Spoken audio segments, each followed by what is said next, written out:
نمیدانم چرا وقتی که خواب میبینم دوست دارم شب امانتهای مرا به خورشید مهربان بسپارد.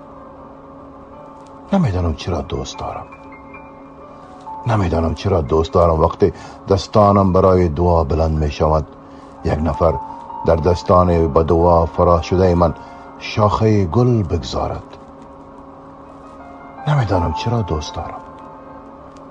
نمیدانم چرا دوست دارم ارچی اشک در تقدیر روزگار من است جذب چشمان من شود و تمام تیرهای درون ترکش ها به سینه من اصابت کند. نمیدانم چرا این گونه دوست دارم. نمیدانم.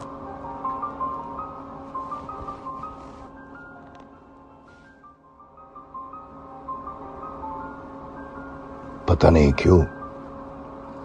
नहीं क्यों मैं चाहता हूं कि जब भी कोई ख्वाब देखूं तो रात मेरी अमानतें मेहरबान सूरज को सौंप जाएं।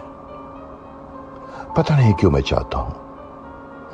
नहीं क्यों मैं चाहता हूं कि जब दुआओं को हाथ उठे तो कोई मेरे बुलंद हाथों में फूल रख दे। पता नहीं क्यों मैं चाहता हूं कि अब मेरे अहद के मुकद्दर में जितने आंसू हैं मेरी आंखों में जज्ब हो जाएं और तरकश में जितनी तीर है मेरे सीने में टूट जाएं। पता नहीं क्यों मैं चाहता हूं।